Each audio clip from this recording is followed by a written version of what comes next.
Inverter AC. Inverter AC और non inverter AC क्या है? इन्वर्टर और नॉन इन्वर्टर। इन्वर्टर माने कुछ लोग आज समझते हैं इन्वर्टर जो घरों में लगता है, घरों में हम लोग जो यूज करते हैं कि लाइट चली जाती है तो हमें बैकअप देता है, उसी को हम समझते हैं क्या है कि वो इन्वर्टर ऐसा ही, लाइट चली जाएगी तो भी हमारा एसी चलेगा। जबकि आज भी बहुत सारे लोग यही जानते हैं, और जबकि ऐसा कुछ भी नहीं है। इन्वर्टर एसी और नॉन इन्वर्टर एसी का नाम क्यों पड़ा? अपने पास 410 है।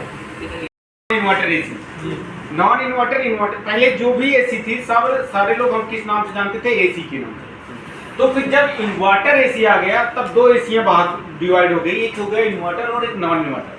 एग्जैक्टली इन्वर्टर और नॉन इन्वर्टर का मीन्स क्या है? जैसे मैंने पहले बताया कि आप भी कुछ लोग सोचते हैं कि लाइट चला जाएगा तो भी इन्वर्टर एसी चलता रहेगा, क्योंकि इन्वर्टर जैसे घरों में यूज होता है ऐसा ही इन्वर्टर इसमें लगा है। ऐसा कुछ भी नहीं है। इन्वर्टर एसी और नॉन इन्वर्टर एसी का नाम क्यों पड़ा? इसके पीछे एक्चुअली क्या होता है? इन्वर्टर हमारा क्या काम करता है? आपके घर पे जो लगा हुआ होता है इन्वर्टर, वो क्या करता है? हमें डीसी को क्या करता है? एसी में कन्वर्ट करके देता है ना। तो इसमें जो पीसीबी लगी है वो डीसी को पहले तो एक बार एसी को डीसी में कन्वर्ट करती है, फिर डीसी को फिर उसको क्या करती है? 3 फेज में कन्वर्ट करके हमारे कंप्रेसर को सप्लाई देती है, जिससे इसका क्या नाम हो गया? इन्वर्टर एसी नाम हो गया।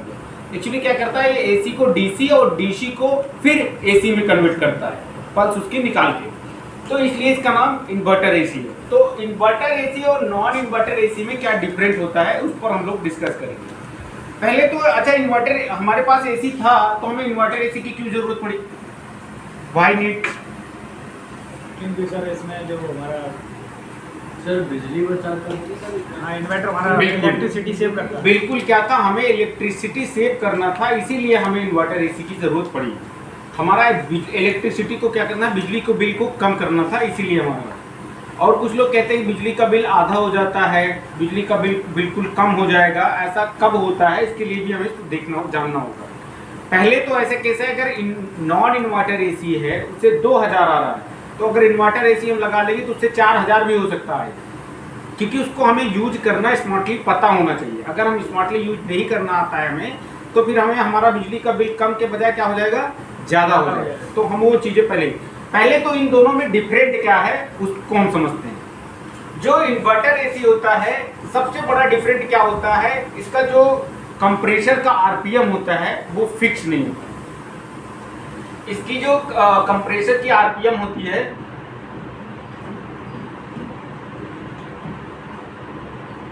आरपीएम माने क्या होता है? रेगुलेशन पर मिनट, रोटेशन पर मिनट, रेगुलेशन पर मिनट, रोटेशन पर मिनट भी कहते हैं, मतलब 1 मिनट में वो कितनी बार घूम रहा है। तो इसकी कंप्रेसर की आरपीएम जो होती है वो फिक्स नहीं होती है। इसकी क्या होती है? वेरिएबल होती है। इसके लिए इसको क्या कहा जाता है? वेरिएबल होती है आरपीएम, इसकी चेंज होती रहती है, चेंज होती रहती है। और इसमें जो इसकी आरपीएम है वो क्या होती है? फिक्स रहती है, फिक्स है। अभी कितना होती है? लगभग इसका जो होती है मिनिमम 1000 से लेकर 6500 तक होती है। थोड़ा बहुत कम ज़्यादा हो सकता है, वो डिपेंड करता है कंपनियों के हिसाब से।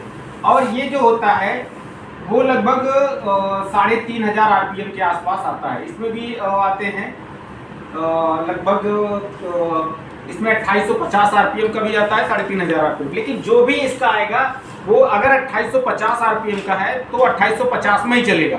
अगर 3500 आरपीएम का है तो 3500 आरपीएम ही चलेगा। और इसमें क्या है कि ये कंप्रेसर क्या हो सकता है? अपना मिनिमम स्पीड 1000 भी कर सकता है और मैक्सिमम क्या कर सकता है? 6500। तो कम ज़्यादा कर सकता है। तो ये सबसे बड़ा डिफरेंट यही है। इन्वर्टर और नॉन इन्वर्टर में हमारा कंप्रेसर का सबसे बड़ा डिफरेंट होता है, क्योंकि हमारी इलेक्ट्रिसिटी जो कंज्यूम होती है वो सबसे ज़्यादा किसमें कंज्यूम होती है? कंप्रेसर ही करता है।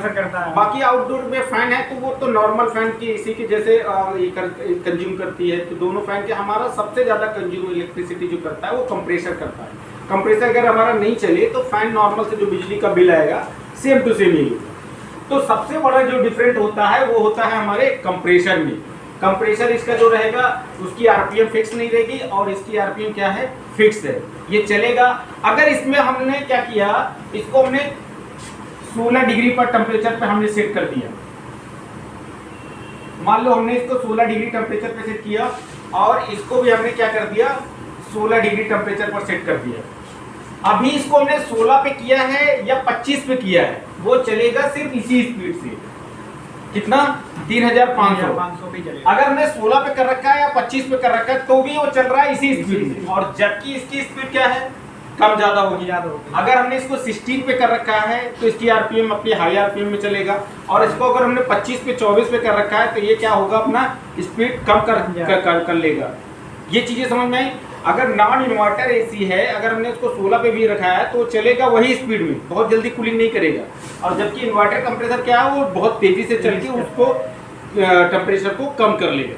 ठीक है, क्लियर है।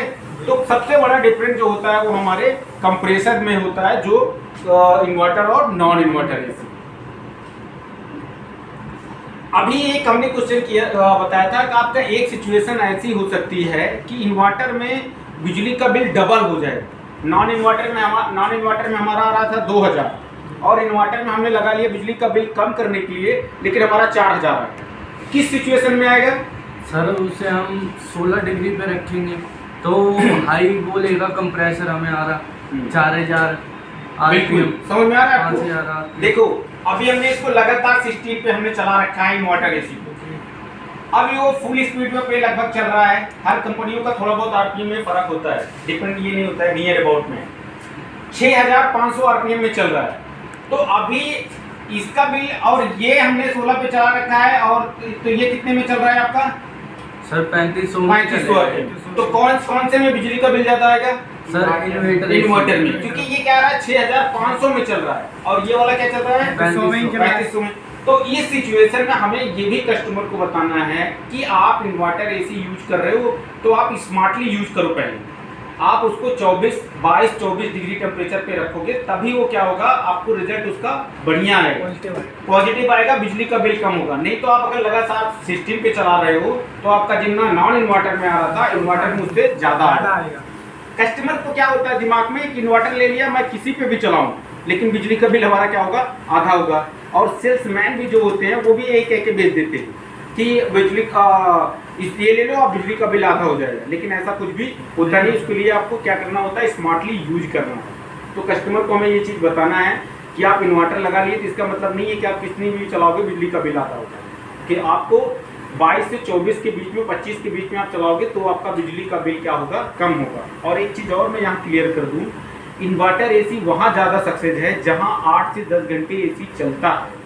याद रहे, अगर आप 4 घंटे लेगी 5 घंटे के लिए एसी चला रहे हो तो वहाँ इन्वर्टर एसी सक्सेस नहीं है। इन्वर्टर एसी वहाँ सक्सेस है जहाँ लगातार 6 घंटे 8 घंटे 10 घंटे एसी चल रहे हैं, वहाँ ज़्यादा सक्सेस है। उन्हीं के लिए बनाया गया, जैसे ऑफिशियली हो गई, या फिर आपके घर पे भी अगर 8-10 घंटे चल रहे हैं एसी, 12 घंटे एसी चल रहा है, तब आपके लिए इन्वर्टर एसी अच्छा है, आपके लिए फायदेमंद है। सर लगातार चलना चाहिए। हाँ, मतलब जैसे भी आप 8 घंटे आज चलाए, 8 घंटे, ये लगातार कहने का मतलब ये है कि जैसे अभी मैं ऑफिस, हमारी 10 बजे ओपन हो जाती है, अब 10 बजे से 6 बजे तक हमारी ओपन रहती है, तो हमारा लगभग 8 घंटे एसी चल रहा है। अभी आप घर पे हो, 2 घंटे के लिए बैठे थे, 2 घंटे चला दिए, तो 2 घंटे 3 घंटे के लिए कंप्रेसर, उसमें हमारा उसका कुछ भी मीनिंग नहीं होगा, उसका मतलब नहीं निकलेगा इन्वर्टर एसी में। जबकि इन्वर्टर एसी हमने आपको बताया कि हमें कम से कम 8 से 10 घंटा एसी चल रहा है, तो वहाँ उसका रिजल्ट पॉजिटिव होगा।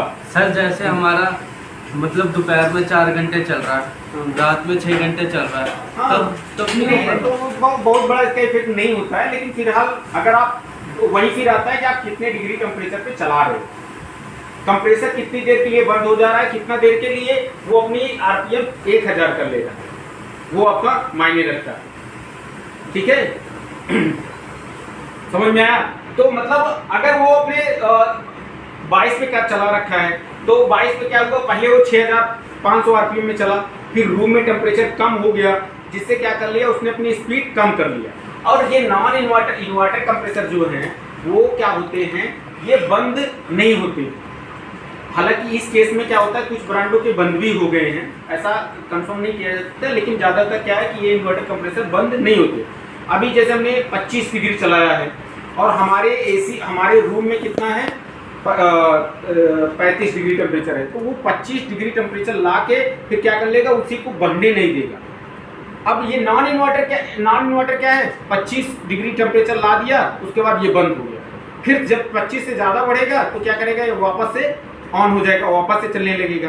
तो और ये चीज़ें जब ये बंद होता है और चालू होता है, ऑन होता है और ऑफ होता है, तो जब ऑन होगा तो अपनी जितनी रेटेड एम्पियर है उससे लगभग 1.5 गुना 2 गुना ज़्यादा लेके स्टार्ट होता है। मतलब अगर ये 4 एम्पियर से चलेगा, 4 एम्पियर पे ये काम करने वाला है, अगर ये 4 एम्पियर पे ये काम करने वाला है मान लीजिए एसी, तो जब ये स्टार्ट होता है तो ये 10-12 आरपीएम मिलेगा, लगभग 2-3 गुना क्या होता है ज़्यादा लेके स्टार्ट होता है। फिर आ जाएगा नॉर्मल, तुरंत जैसे स्टार्ट करोगे आप तो ये ज़्यादा और जबकि ये वाला जो होता है वो बहुत कम से, आप देखोगे 0.5 एम्पियर से स्टार्ट होता है। देखा था आपने ना प्रैक्टिकली, 0.5 से स्टार्ट होगा, फिर 1 लेगा, फिर 1.5 लेगा, 2 लेगा, ऐसे धीरे धीरे बढ़ता है। और जबकि ये क्या होता है, ज़्यादा से कम की आप ज़्यादा से उठेगा फिर एक लेवल पे आके काम करता रहेगा, 4 एम्पियर तक ही करता रहेगा। नॉन इन्वर्टर आपने चलाया था ना, देखा आपने वो क्या कर रहा था, वो 4 एम्पियर 4.5 एम्पियर ले रहा था, उसी पे चल रहा था। और जबकि ये क्या कर रहा है, आधे एम्पियर से स्टार्ट हो रहा है, हाई पे जा रहा है, फिर वो वापस अगर टेम्परेचर आ जाएगा तो उसी पे वो बढ़ने नहीं देगा टेम्परेचर। तो इस तरीके से ये अपना बिजली का इलेक्ट्रिसिटी सेविंग करता है। अभी ये क्वेश्चन आता है कि ये कितना % इलेक्ट्रिसिटी सेव करता है, कितना % इलेक्ट्रिसिटी सेव करता है, 30%। तो आप ये समझ लो जो नॉन इन्वर्टर होता है वो नियर अबाउट 35 to 40% इलेक्ट्रिसिटी क्या करता है, सेव करता है। बहुत अगर इसके लिए फिर वही है कि आपको स्मार्टली यूज करना होगा, तभी होगा, तभी वो 35 से 40% बिजली को क्या करता है, सेव करता है। अदरवाइज वो बिजली का बिल फिर ज़्यादा आएगा या फिर उससे ज़्यादा आपको बिजली नॉन इन्वर्टर से ज़्यादा आएगा आपका बिजली का बिल।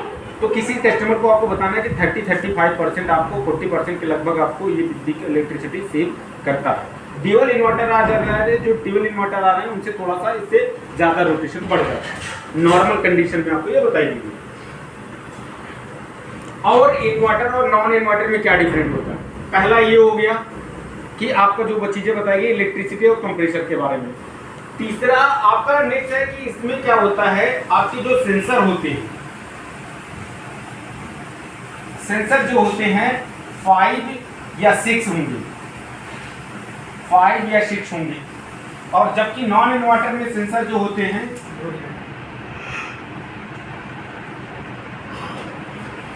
वो होते हैं 2 सेंसर, ओनली 2 सेंसर होंगे। इसमें जो होता है आईडीओ में होता है, आईडीओ मतलब इंडोर यूनिट, आईडीओ में 2 सेंसर होते हैं। कौन कौन से होते हैं, एक आपका हो गया कॉइल सेंसर और दोनों कहाँ रहेंगे, आईडीओ में, इंडोर यूनिट में। और अगर हम इन्वर्टर कंप्रेसर की बात करें तो इसमें 2 हो गए आपके आईडीओ में और 3 हो गए आपके ओडीओ में। ये जो 3 होते हैं ये किसी में 3 दिए हैं और किसी में 4 दिए हैं। किसी में जिसमें सक्शन लाइन में आपका सेंसर लगा रहेगा वो रहेगा आपका 4 सेंसर होंगे, नहीं तो फिर आपके 3 सेंसर होंगे। ये आईडीओ में जो रहेंगे वो तो सेम जैसे ये लगा हुआ है वही रहेंगे। ओडीओ में कहाँ कहाँ होते हैं, तो ओडीओ की अगर हम बात करेंगे, ओडीओ में तो सबसे पहले आपका ओडीओ सेंसर जो होते हैं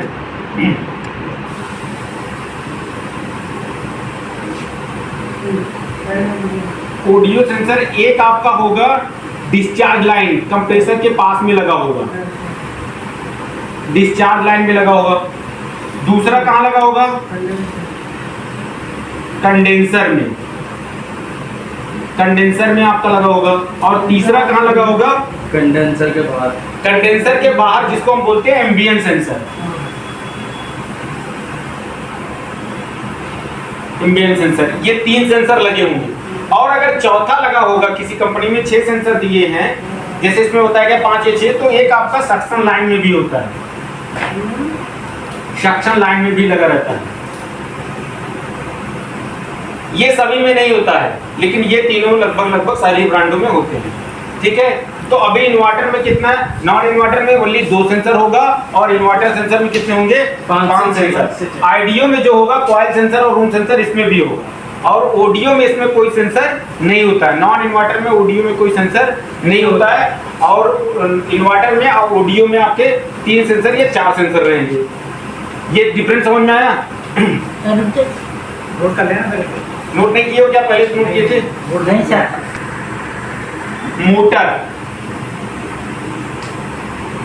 आईडीओ, ऑडियो। मोटर जो रहेगी इसमें BLDC मोटर दी रहती है, हालांकि मॉडल और आपको चेक करना होगा आपको। इसमें जो मोटर होगी BLDC होगी, BLDC। ये भी क्या करती है, आपकी अपनी RPM फिक्स नहीं होती, कम ज्यादा कर सकती लेती है। इसका फुल फॉर्म क्या होता है? Brushless DC motor, direct motor, ये होती है BLDC मोटर। और इसमें जो रहेगी वो आपकी AC मोटर होती है। आपका इसमें जो भी मोटर रहेगी वो आपका AC मोटर होती है। अब AC मोटर की आपकी पहचान क्या है? AC मोटर और BLDC मोटर कैसे जानोगे कि AC मोटर है, और कैसे जानोगे कि BLDC मोटर? सर BLDC में सर 6 वायर रहेंगे और AC में हमारे 2 वायर रहेंगे। नहीं, BLDC में हो गए 4 वायर, AC मोटर में होंगे 2 वायर। BLDC जो मोटर होगी उसमें 5 या 6 वायर रहेंगे, और ये आपकी AC मोटर में 5-6 वायर नहीं होते हैं, 2 वायर। आपके 4 वायर रहेंगे या 3 वायर रहेंगे आईडीओ और ऑडियो में। देखिए, लेकिन दूसरी पहचान ये है कि BLDC में कैपेसिटर नहीं लगा है, इसमें ओनली क्या रहेगा, तार रहेंगे, एक जैक रहेगा। और आपका इसमें क्या है, AC मोटर रहेगी जिसमें कैपेसिटर लगा रहेगा। कुछ इन्वर्टर AC ऐसे हैं जिनमें AC मोटर भी दिया है, तो आपको उसको जानना होगा। इन्वर्टर AC है, लेकिन आउटडोर में इंडोर में दोनों मोटर क्या दिया है, AC मोटर दिया है। तो इसकी पहचान कैसे करोगे? तार से सर। अगर इसमें कैपेसिटर दिया है मोटर के साथ तो क्या है, वो AC मोटर है। और अगर कैपेसिटर नहीं दिया है, एक वायर से ज्यादा जैक में क्या है 5 या 6 वायर है, तो वो क्या है, BLDC मोटर। इसको भी हम लोग क्या कर सकते हैं, AC से नहीं चला सकते, डायरेक्ट AC 220 से चलाएंगे तो ये मोटर तुरंत चल जाएगी। और इस वाली को हम क्या कर सकते हैं, चला सकते हैं। और इन दोनों में सबसे ज्यादा जो यूज हो रही है वो है PG मोटर। इसके लिए भी हमने एक वीडियो बनाया था और आपको बताया भी था। PG मोटर, इसको बोलते हैं pulse generating motor, PG motor. इसमें देखोगे तो इसमें 2 जैक होंगे। PG मोटर में क्या होता है, 2 जैक होंगे। इसमें टोटल जो वायर होते हैं वो 6 वायर होते हैं, लेकिन इसमें 2 जैक होंगे, 2 जैक होंगे। और उनका क्या होगा, एक जैक में आपका 220 वोल्ट AC सप्लाई जाएगी, और दूसरे में क्या होता है, दूसरे में जो जाती है वो आपका वो फीडबैक होती है जिसमें DC सप्लाई जाती है, जिसमें आपको 5 वोल्ट DC मिलेगी। DC 5 वोल्ट DC सप्लाई मिलेगी। और ये इसमें भी 3 वायर होते हैं, इसमें भी 3 वायर होते हैं। ये मोटर के पीछे लगा रहता है फीडबैक, उसमें देखोगे इसमें एक फीडबैक वायर होता है, फीडबैक वायर। फीडबैक जो क्या करता है, मोटर की RPM को बताता है। दिखा ना आपने PG वाली, PG मोटर होगी वो इंडोर में ही होगी। PG मोटर की पहचान क्या होगी, उसमें 2 जैक होगा, वो AC से ही चलेगी। 2 जैक होंगे, उसमें 3-3 वायर क्या होंगे, अलग अलग की होगी। और इस मोटर को AC सप्लाई दी जाती है, लेकिन इस नीचे वाले फीडबैक वायर में जो होता है, पीछे एक PCB दी है मोटर के, उसको फीडबैक PCB को इन्फॉर्म करती है, और इसमें 5 वोल्ट DC सप्लाई जाती है। अगर आप डायरेक्ट मोटर को इसको चलाओगे, 220 सप्लाई दोगे तो ये चल जाएगी, लेकिन फिर थोड़ी देर बाद जब फीडबैक नहीं मिलेगा तो क्या होगा, ये बंद हो जाएगा, एरर कोड दिखा दे। तो इसको हम लोग डायरेक्ट AC मोटर से चेक कर सकते हैं बाहर, जबकि इस वाली BLDC मोटर को हम लोग नहीं चेक कर सकते। ठीक है, तो इसमें आपको ये चीजें देखना होगा, तो उसमें AC मोटर है या DC मोटर है।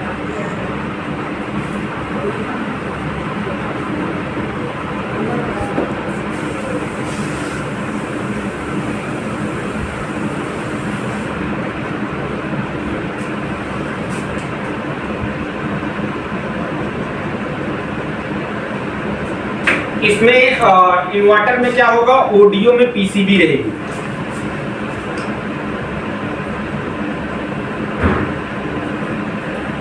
इसमें ऑडियो में पीसीबी रहेगी। इसमें टोटल कितनी पीसीबी होती है, 2 पीसीबी। एक आपका आईडियो में होगी, आईडियो पीसीबी, और दूसरी होगी आपकी ऑडियो पीसीबी। पीसीबी का फुल फॉर्म क्या है, circuit board, printed circuit board. और इसमें जो होगा ओनली कितनी होगी पीसीबी, एक पीसीबी होगी जो होगी इंडोर में। इसमें जो होगी ओनली इंडोर में पीसीबी होगी, आईडियो में। इसमें आउटडोर में कोई पीसीबी नहीं होती है। ये जो पीसीबी होती है ओनली इंडोर में होती है, और इसमें जो पीसीबी होती है आईडियो और ऑडियो दोनों में होती है। इन्वर्टर की पहचान है, ठीक है। और अभी जो आप एसीओ में काम करोगे उसमें बहुत ज़्यादा मार्केट में इन्वर्टर एसी ही है। लोग इन्वर्टर एसी ज़्यादा खरीदते हैं क्योंकि इलेक्ट्रिसिटी क्या होती है, सेव करनी है। तो इसलिए ज़्यादातर अभी मार्केट में आपको इन्वर्टर एसी की ज़रूरत, इन्वर्टर एसी है। और अगर आपको इन्वर्टर एसी का काम नहीं आता है तो फिर आपको फिर नॉन इन्वर्टर के काम ही नहीं मिलेगा। इसलिए इन्वर्टर एसी का भी काम करना हमें सीखना ज़रूरी है, ठीक है।